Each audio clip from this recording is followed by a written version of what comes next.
Bonjour à tous et à toutes. Je m'appelle Olivier Riffon. Je suis professeur en éco-conseil au département des sciences fondamentales de l'Université du Québec à Chicoutimi. Déjà, l'éco-conseil, c'est une discipline qui s'intéresse à la transition sociale et écologique dans une perspective de développement durable.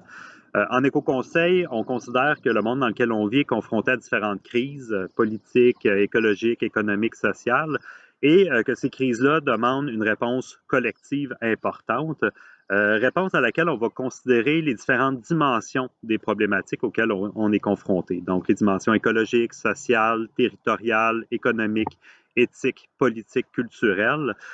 Et ça pour co-construire avec différents acteurs et mettre en œuvre collectivement et individuellement des solutions qui seraient plus respectueuses des limites écologiques et sociales. Dans le contexte actuel de crise sanitaire, je souhaitais, avec cette capsule, éclairer la situation actuelle avec une perspective de développement durable, donc à la fois social, écologique, politique et économique. Ce sont des dimensions qui ont d'ailleurs toutes des impacts sur notre santé. Puis ma chronique va être en deux volets. D'abord, je vais parler des impacts, puis ensuite, je vais parler des perspectives que ça peut ouvrir. Et je vous dis tout de suite, j'ai choisi de m'intéresser davantage aux impacts positifs. C'est un choix éditorial, peut-être pour faire contrepoids aux mauvaises nouvelles suite à la pandémie qui sont déjà largement documentées. Donc, je vais commencer par les impacts écologiques de la crise actuelle. Un des principaux impacts qu'on observe, c'est la diminution des émissions de gaz à effet de serre. C'est de l'ordre de 20 à 35 dépendamment des territoires. Et c'est surtout lié à la diminution de nos déplacements aériens, maritimes et terrestres, au ralentissement de l'activité de certaines industries et au ralentissement généralisé de notre consommation. Donc, c'est directement lié au ralentissement économique. Comme on a pu l'observer dans les plus récentes récessions, notamment celle de 2008. Par contre, ce que l'histoire nous enseigne, c'est que c'est un ralentissement temporaire et subi, on a peu de contrôle dessus, et on peut craindre un effet rebond, notamment au niveau des émissions de gaz à effet de serre. Toujours au niveau écologique, un autre impact qu'on observe, c'est au niveau de la diminution de la biodiversité. Mais en fait, on ralentit nos activités, on diminue nos activités humaines sur le territoire. Ce que ça fait, c'est que ça laisse plus d'espace pour les autres espèces animales et végétales et ça diminue aussi les stress que ces espèces animales-là vont subir. Ça peut amener, et on peut s'y attendre, à une augmentation des natalités, en fait, chez les différentes espèces dues au ralentissement de nos activités. Puis il y a plusieurs autres paramètres environnementaux, notamment au niveau de la qualité de l'air, qui s'améliorent en contexte de pandémie.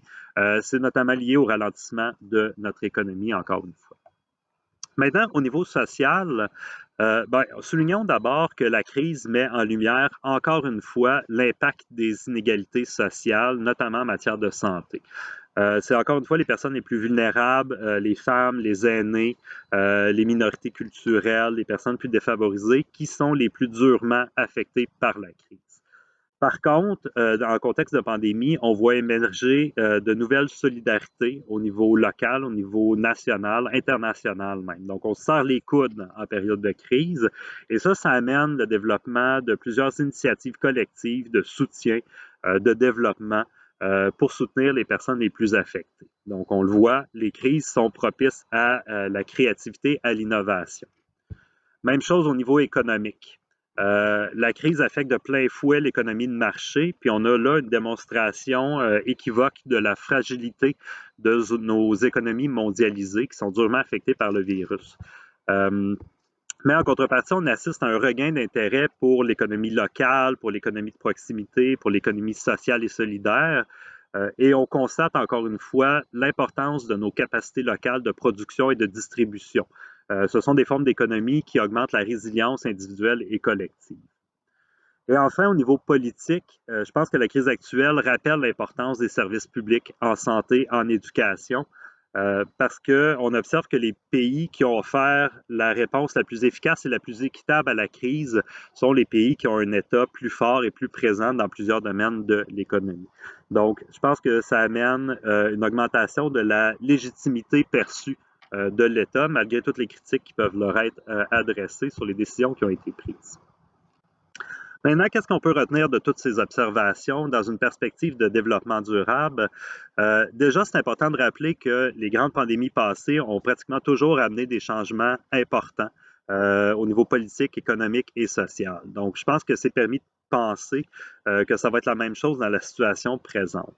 En plus, quand on parle de développement durable et de transition socio-écologique, il y a toujours une part de prospective qui est nécessaire. Donc, je pense qu'on peut se permettre de rêver à ce que cette pandémie pourrait changer dans le futur. Déjà, on peut, je crois, espérer une prise de conscience individuelle. Le sociologue Bruno Latour propose par ailleurs de profiter de ce temps de confinement, de ce temps de crise pour questionner l'essentiel. Donc, Bruno Latour a développé un questionnaire où il invite les gens à réfléchir dans tout ce qu'on ne peut plus faire qu'on faisait avant. Qu'est-ce qui nous manque vraiment? De quoi on s'ennuie réellement et de quoi on se passerait? Qu'est-ce qu'on ne souhaite pas retrouver après? Pareil, dans toutes les mesures qui sont mises en place présentement, il y en a qu'on aimerait voir se poursuivre et d'autres qu'on souhaite voir disparaître le plus vite possible. Donc, je pense qu'on peut profiter de ce contexte de crise individuellement pour réfléchir à ce qui est le plus important pour nous au niveau de l'alimentation, de la santé physique et mentale, de la sécurité, des liens qu'on tisse avec d'autres humains et à réfléchir au mode de vie qu'on souhaiterait pour l'après, au niveau du rythme, de la consommation, de nos déplacements, de notre travail, etc. Et d'ailleurs, les étudiants en éco-conseil, appuyés par l'Association des professionnels en éco-conseil du Québec, proposent de faire cet exercice-là. Donc, on va vous mettre un lien dans les commentaires sous la capsule si ça vous tente de faire ce questionnaire, de réfléchir finalement à votre vie d'après. Mais je pense aussi que la crise actuelle, c'est une occasion de prise de conscience collective. Déjà, je pense qu'on constate que c'est possible de se mettre sur pause et d'organiser une réponse collective à un enjeu global en travaillant à la fois au niveau local, national et international. Donc, c'est possible. Puis on voit aussi que les individus sont capables de s'adapter, sont capables de transformer leurs habitudes en quelques semaines pour offrir une réponse à une crise.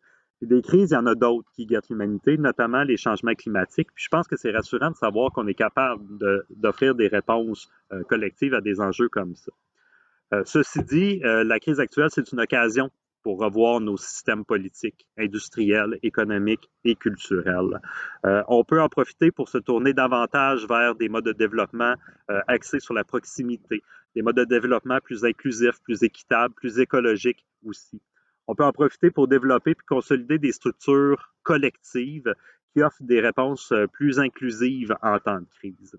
Et on observe déjà des groupes de recherche, des organisations, des entreprises, des collectifs, même des États qui vont innover, trouver des solutions créatives pour surmonter les défis auxquels on est confronté maintenant.